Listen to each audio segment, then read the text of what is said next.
menggunakan pupuk apa segala macam. 2022 ini seperti apa sih kita? Saya pikir tergantung data yang ada di Dinas Pertanian ya. Artinya di sini Komisi 2 melihatnya seperti apa? Yang memiliki pertanian. RDKK itu, ya itu standarnya sudah. Kalau RDKK itu sudah terpenuhi, selesai urusan. Artinya juga sekarang Dinas Pertanian gencar sekali mengarahkan petani untuk pupuk organik ini kan, pupuk organik ini kan. Ya. Apakah ini termasuk indikasi kekurangan pupuk organik atau seperti apa sehingga dinas mengarahkan petani menggunakan pupuk organik ini? Pupuk organik itu mereka gencarkan karena ingin merubah struktur tanah saja, bukan karena kekurangan apa-apa. Tapi karena memang harus tanah kita itu dikurangi unsur kimianya, kemudian diberikan unsur organik yang lain. Tapi kita di DPR melihatnya untuk 2020 ini kan memang RDKK kita usulkan seperti ini, sementara pusat memberikan seperti ini. Ya. Jadi untuk mengakomodir kekurangan dari kuota yang diterapkan pusat itu seperti apa sih kita di Dewan melihatnya kan? Jadi begini, harus ada tindakan positif dari pemerintah.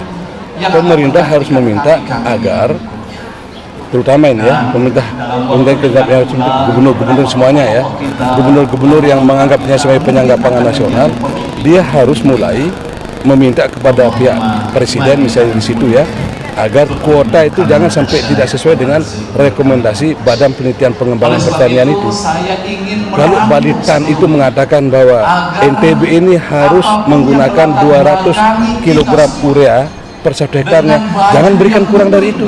Sekarang kan 200, yang diberikan berapa? Hanya 70%, hanya 195 kan? Tetap akan kekurangan. Ya. Tapi kalau kita bicara cukupkah dia pupuk yang diberikan oleh pemerintah? Belum cukup. Ya, walaupun sudah ada RDKK itu karena dosis yang tidak sesuai. Tapi juga dinas sering sekali mengklaim bahwa kebiasaan pupuk petani kita juga tidak sesuai dengan kebutuhan katanya kan. Kebiasaan memupuk petani kita ini. Siapa bilang? Dinas kan sering mengklaim itu bahwa petani ini di luar kebiasaan untuk memupuk itu. Apapun partainya, Itu kan tergantung tanaman, jenis tanamannya. Tentu kalau dia misalnya sekarang memupuk nanas, beda dosisnya dengan tanaman padi, beda dengan tanaman jagung. Ya, ini tidak bisa kita klaim begitu. Petani kita sudah mahir, petani kita sudah paham dia. Ya. Sekarang kalau dia dikasih 200, pasti dia tidak akan ada yang ngomong. Ya. Dan kemudian jangan menggunakan by name by address itu yang digunakan. Jangan menggunakan nama petani, tapi areal itu yang harus dimasukkan dalam ERDKK. Pendekatan lahan. Lahan itu, ini yang tidak dilakukan. Satu lagi Kanda, sekarang kan sudah masuk musim tembakau ini. Jadi petani swadaya ini juga kesulitan untuk pemasaran.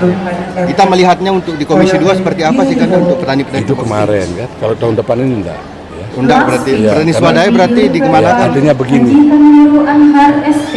sebenarnya di dalam perda yang sudah kita bangun itu, seluruh para pengusaha kita berharap supaya mereka bermitra, ya, supaya mereka bermitra.